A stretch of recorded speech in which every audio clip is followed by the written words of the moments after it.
Voilà, on poursuit toujours avec le Nigeria où on parlait donc de cette visite médicale que le président Mamadou Buhari effectue depuis hier à Londres, en Grande-Bretagne.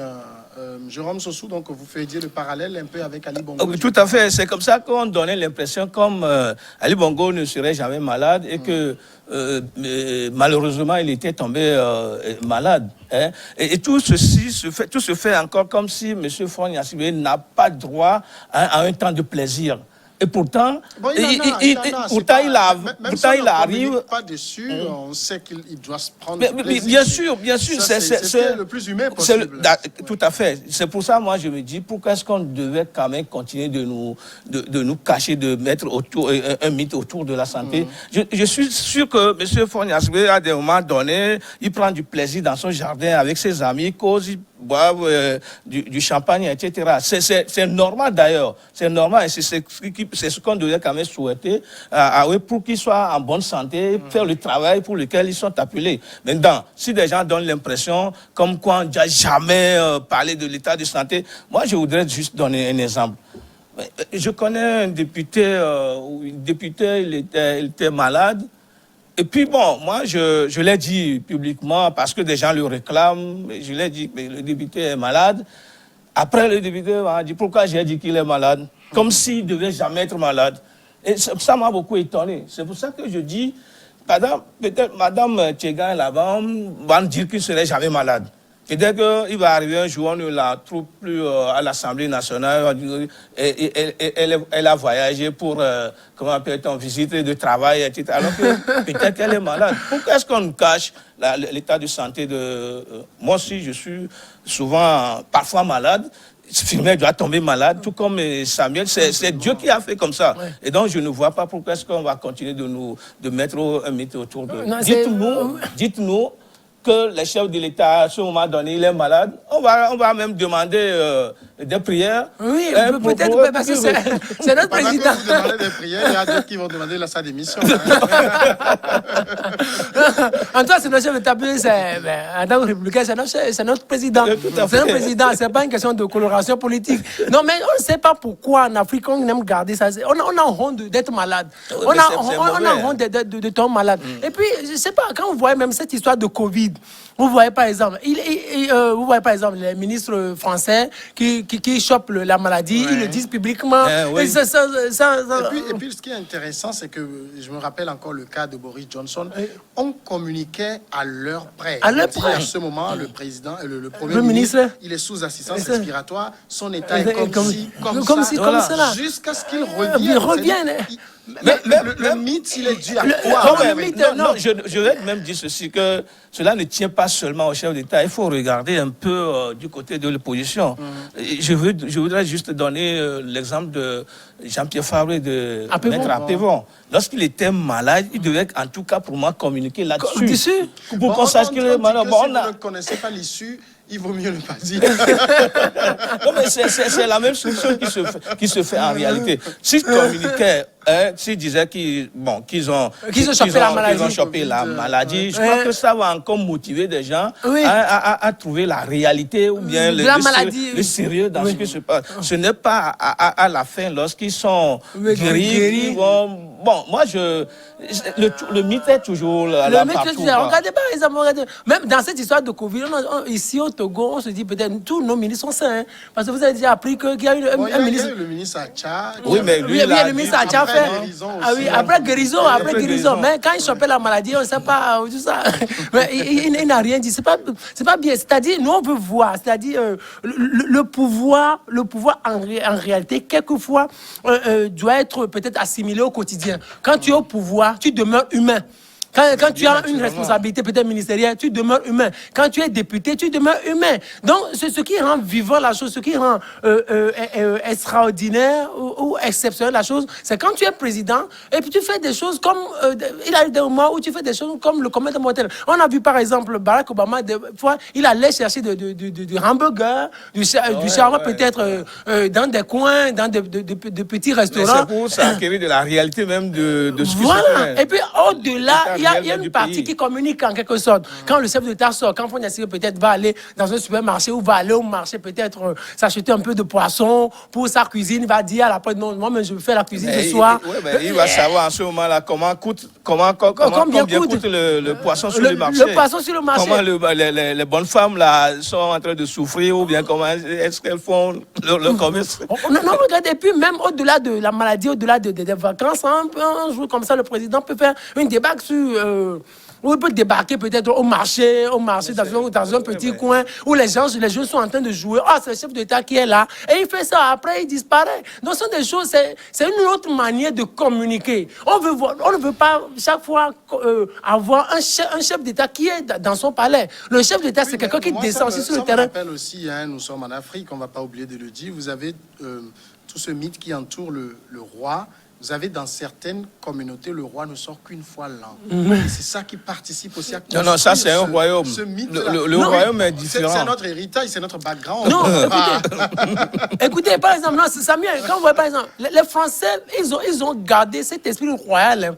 Ça veut dire, un chef d'État français, en réalité, quand vous rentrez dans le palais de l'Élysée, c'est en quelque sorte un royaume. Il y a des choses que le roi même ne fait pas.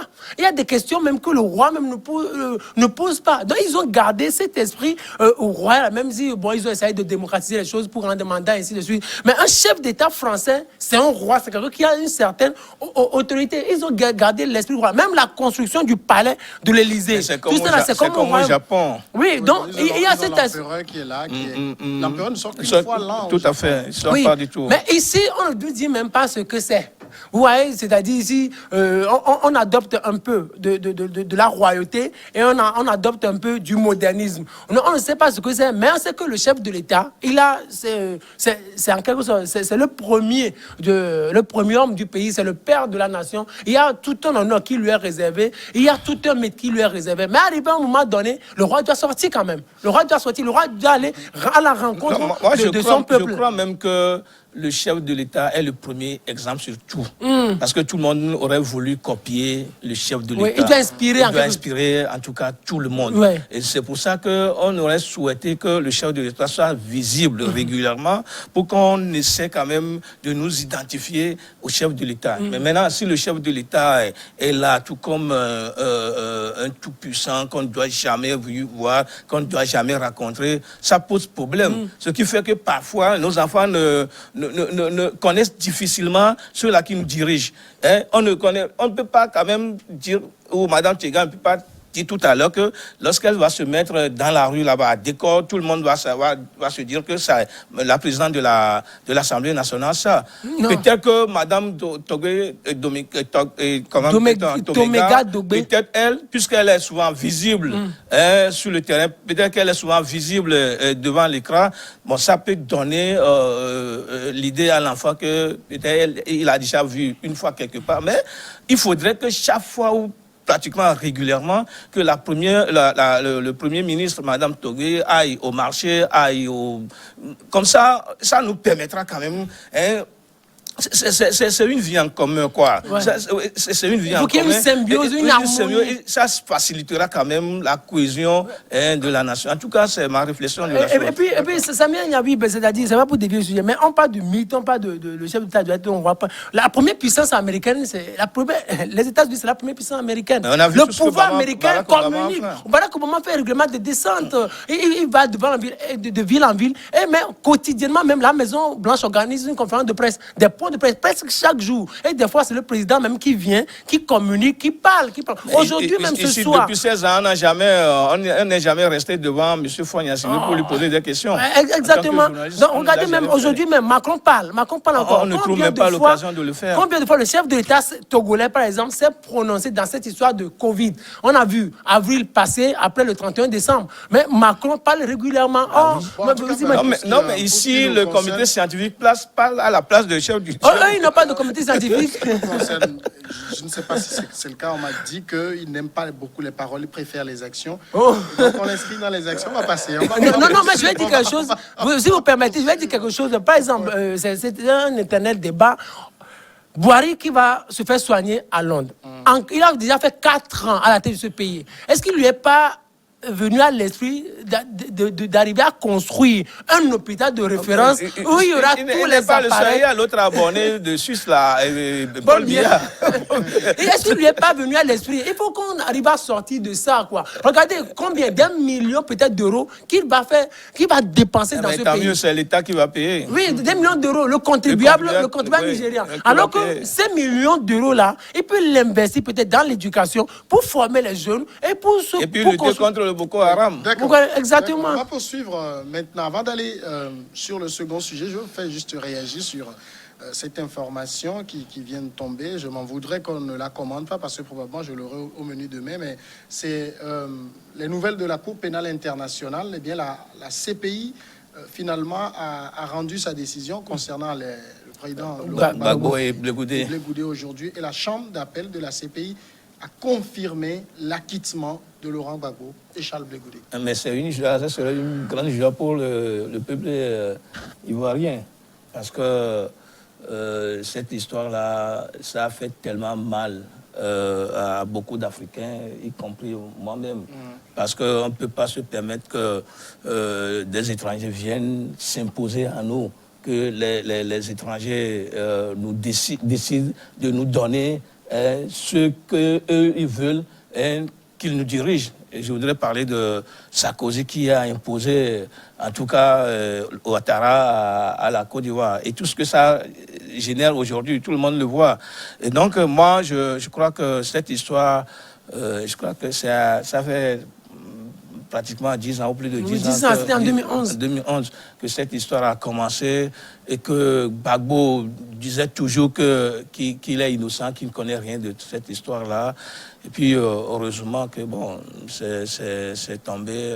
Je crois que c'est une bonne chose pour l'Afrique. Oui, c'est une bonne nouvelle. C'est une bonne nouvelle pour Gbagbo et pour peut-être Blé Goudé, pour la Côte d'Ivoire, mais aussi... Pour l'Afrique, toute l'Afrique. Pour toute l'Afrique. En tout cas. Parce que moi, je ne suis pas de ceux qui sont trop fans de Gbagbo, hein, parce que ceux-là qui se disent panafricanistes, je ne sais pas de quel panafricanisme ils parlent.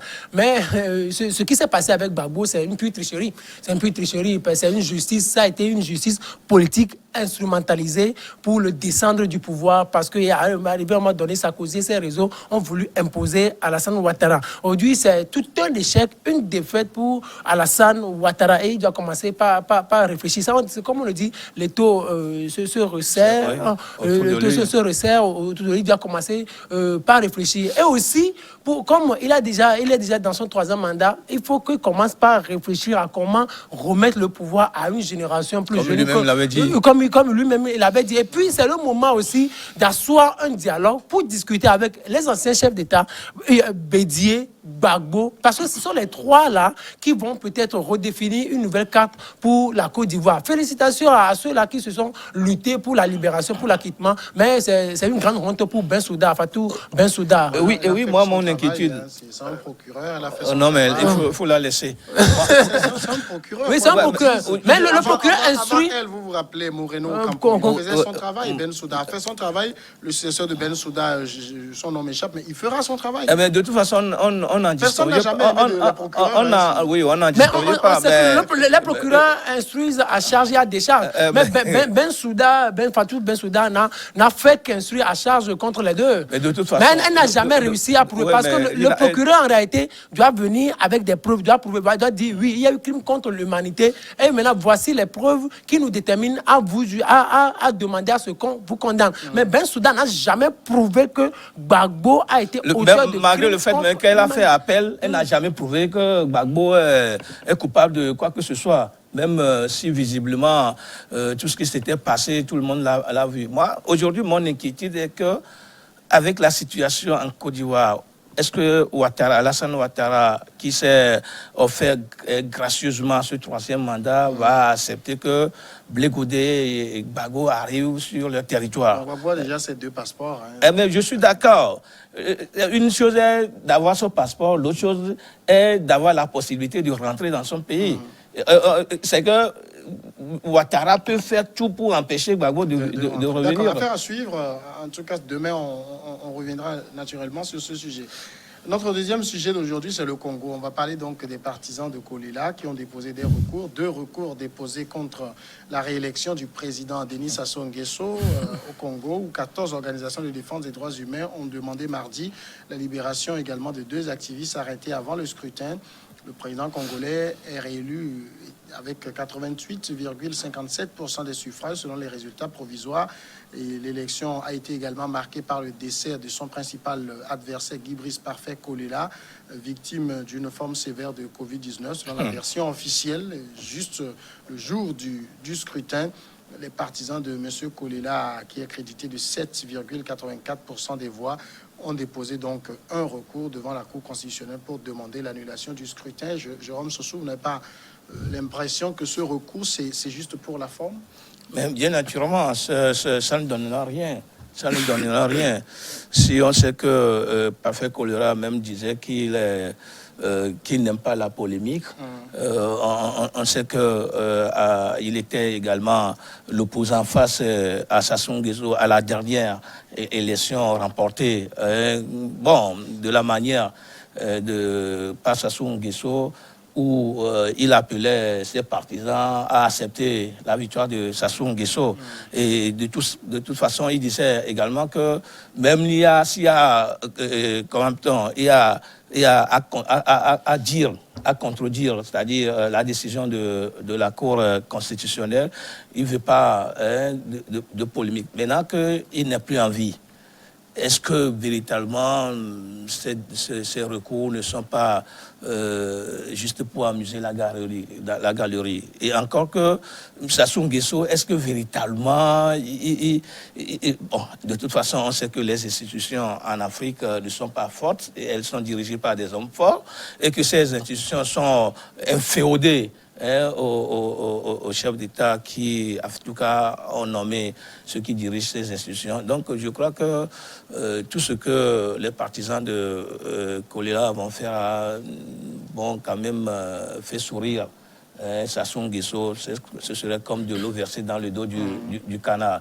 Et donc, moi, je me dis que, il faut le faire parce que peut-être la Constitution leur donne ce devoir ou ce pouvoir de le faire. Et donc, je crois que ça ne donnera absolument rien. En tout cas, en ce qui me concerne, ça ne donnera rien. Si ça peut donner quelque chose, je crois que M. Sassou Nguesso devait quand même organiser une élection propre, transparente, équitable, pour donner la chance à chacun de ceux qui ont participé à cette élection-là. Et donc, aujourd'hui, avec tout ce qu'on a vu, on a plébiscité même à plus de, je sais plus, je ne veux même pas prononcer ce chiffre-là, parce que ça me fait toujours honte. On ne peut pas se dire qu'on est en démocratie et qu'on va encore gagner des élections à plus de 70%, à plus de 80%. Ça ne sonne pas bien quand même dans l'oreille les Congolais l'aiment tellement pour lui donner ce n'est pas vrai. Ce n'est pas vrai. Si véritablement les Congolais aiment bien Sassou Nguesso parce qu'il fait bien au Congo, on devait voir ça à travers même la vie quotidienne des Congolais. Les Congolais, d'accord. Alors, ce recours-là, c'est si prévisible. On sait que ça n'aboutira pas. Partout en Afrique. Eux-mêmes, ils le savent. En fait, comme Kolela est mort, donc ils voudraient en quelque sorte poser un acte qui pourrait peut-être marquer sa mémoire. C'est juste défendre sa mémoire, dire que tu es mort sur le champ de bataille. On ne t'oubliera pas. Sache qu'après ta mort, on a poursuivi le combat. Vous imaginez, c'est comme quelqu'un qui dit, quoi qu'il m'arrive, vous poursuivez la bataille que nous avons. Vous y engagez à ça, vous imaginez. C'est quelqu'un. Donc c'est ça, c'est cette formule qui s'applique dans ce pays. Eux-mêmes, ils savent qu'ils n'iront pas loin, mais c'est juste une manière de respecter la mémoire du défunt Kolela. Parce qu'ils le savent, ils savent très bien que Sassou Nguesso n'est pas n'importe qui. Sassou Nguesso, il me semble que quelqu'un l'appelle l'empereur. Vous imaginez l'empereur, c'est un tout puissant. Il y a des jeunes qui vont chez lui pour demander conseil. Il y a des chefs d'État, même Faure Gnassingbé va régulièrement chez lui. C'est son père spirituel. Peut-être c'est son père spirituel. Il va régulièrement chez lui. On se demande ce qu'il va chercher là-bas. Vous imaginez, peut-être, il est son doyen. Il est son doyen. Ali Bongo aussi est très bien avec Sassou Nguesso. Son père aussi était avec Sassou Nguesso. En tout cas, dans la zone, c'est Paul Biya, Sassou Nguesso, donc, qui sont les patrons, les grands empereurs. Donc, tu ne peux pas être chef d'État aujourd'hui en Afrique sans... Pardon? Il fait déjà, oui, il devient... Oui, c'est le doyen, oui, Théodore Obiangema. Il fait déjà 42 ans, exactement. Donc, 42 ans déjà au pouvoir, donc, avec Sassou Nguesso. Et puis, Sassou Nguesso, Obiangema, il est un peu discret. Ou bien Guéma, c'est quelqu'un qui est un peu discret. C'est aussi un pays lusophone, c'est pour ça que ça ne communique pas trop. Mais Sassou Nguesso, donc Ouattara, il est très bien avec Ouattara, il est très bien avec Faure Gnassingbé. On se demande exactement ce que Faure Gnassingbé va discuter avec lui. Peut-être, bon, quand il va au sortir des discussions, au sortir de l'audience, on dit souvent relations bilatérales de Togo et puis des questions sécuritaires qui minent le continent africain. Donc, juste dire que eux-mêmes, ils savent que ces opposants et ces organisations de défense des droits de l'homme savent que Sassou Nguesso, c'est quelqu'un qui est bien assis, que tout ce qu'ils feront ne l'ébranlera pas, ne l'ébranlera nullement. Il est chef d'État, il va encore faire les 5 ans, peut-être lui aussi, il va mourir au pouvoir. Et s'ils commettent l'erreur, de peut-être de saccager des choses ou de porter peut-être ou de se donner à des actes de vandalisme, de violence, on va les arrêter, il n'y aura rien parce que c'est le patron, c'est l'empereur que tous des chefs d'État respectent sur le continent, vous imaginez. Alors, dans les arguments qu'évoquent les partisans de Kolela, ils disent que leur candidat a été empêché de faire campagne à partir du vendredi 19. Ce jour-là, Kolela n'a donc pas pu tenir son dernier meeting de campagne 2 jours avant son évacuation sanitaire en France où il est décédé. Est-ce que c'est des arguments que la Cour constitutionnelle pourrait prendre en compte? Non, s'ils ne sont pas arrivés à empêcher la tenue de l'élection, et si c'est après qu'on aurait proclamé les résultats plébiscitant M. Sassou Nguesso qui vont empêcher Sassou Nguesso de gouverner le pays, je ne le crois pas. Et puis ce qu'il disait là, ce n'était pas des arguments, parce que pour moi, si cela pouvait quand même tenir comme argument, ça pourrait leur permettre d'empêcher la tenue de cette élection-là. Maintenant qu'ils n'ont pas réussi à le faire, et qu'ils ne sont pas arrivés quand même à atteindre leur objectif, cela ne va pas quand même ébranler M. Sassou Nguesso ni ces institutions qui lui sont quand même féodées. Et puis bon, je crois que vous allez voir comme c'est une habitude, comme un mode de gouvernance, je ne sais pas. Vous allez voir qu'on va leur dire que sur la forme, c'est peut-être recevable sur le fond. Non, ça c'est ce qui est intéressant en droit, quoi. Donc on reçoit, on rejette à la fin. Puis vous savez, il faut savoir que c'est une question extraordinaire dans la mesure où il n'y a pas assez de journalistes qui le critiquent. Dans la presse congolaise, on le critique peu. C'est une manière de quand même d'intéresser à la presse de ne pas le critiquer. Bon, vous imaginez, il sait le faire. Il sait le faire. Vous savez, c'est comme il se comporte exactement comme Talon. Talon, avec tout ce qu'il a fait, avec par la manière dont il traite ses opposants, il traite les journalistes, on ne voit pas les journalistes béninois monter au créneau, critiquer avec véhémence. C'est comme plutôt Rokéa.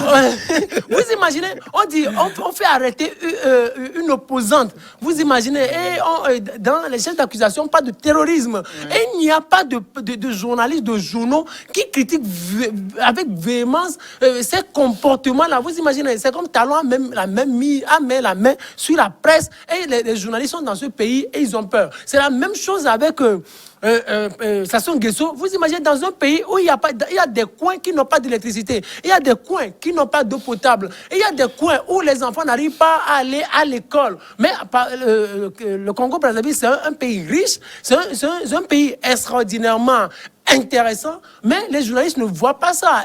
Au lieu de le critiquer, de critiquer même ce mandat du chef de l'État sortant, ils n'arrivent même pas à le critiquer. Ce sont des gens qui fait déjà 36 ans au pouvoir, mais il n'a pas changé la vie de ce pays. Qu'est-ce qu'il fait? Les journalistes n'en parlent pas. C'est extraordinaire. Donc, les défenseurs des droits de l'homme, ils ont des soucis dans ce pays parce que moindre chose, ils peuvent vous faire arrêter. C'est pour ça que peut-être que la presse n'en parle pas. Moi, lorsque Fumet disait que peut-être que les confrères ont peur de critiquer Sassou, c'est pourquoi ils ne le font pas. Je ne veux pas croire. Je ne veux pas croire parce que, quoi qu'on puisse dire, tous les confrères de Congo-Brazzaville ne peuvent pas regarder dans la même direction. Ce n'est pas évident. Et donc, peut-être que Sassou a une autre manière de rapprocher la presse auprès de lui. Ça peut se comprendre. Maintenant, dire que c'est parce qu'on va les arrêter que jamais ils ne vont pas critiquer, je ne le crois pas. Il n'y a pas ça. Je ne sais pas dans quel pays au monde on peut retrouver ça. Il y aurait quand même 1 ou 2 journalistes qui vont le critiquer. On ne peut pas dire qu'à arriver au Congo tout à l'heure, qu'il n'y a personne, qu'il n'y a aucun organe de presse qui ne le critique pas. Peut-être que c'est infime. Mais maintenant, je me dis toujours, et je fais toujours des réflexions, je me dis que peut-être que il a une manière d'amadouer la presse. De rapprocher la presse de lui, tout comme ce que... tout le monde connaît cette manière. Oui, ben, tout le monde connaît cette manière. Le talent d'Achille de la presse. Mais des gens ne veulent... Mais ailleurs, des gens ne veulent pas le faire. Ailleurs, des gens ne veulent pas le faire. Non, du tout. Au Bénin, par exemple, ici, on a vu... Moi, j'étais même étonné. Lorsque on a arrêté Madame Madjougou Roukia, mais je me disais que ça va être trop chaud pour Patrice Talon, mais bizarrement, toute la presse pratiquement s'est déversée contre Madame Madjougou. Bon, et puis des gens donnaient des arguments parce qu'elle venait du Togo, elle était à côté de M. Fornias.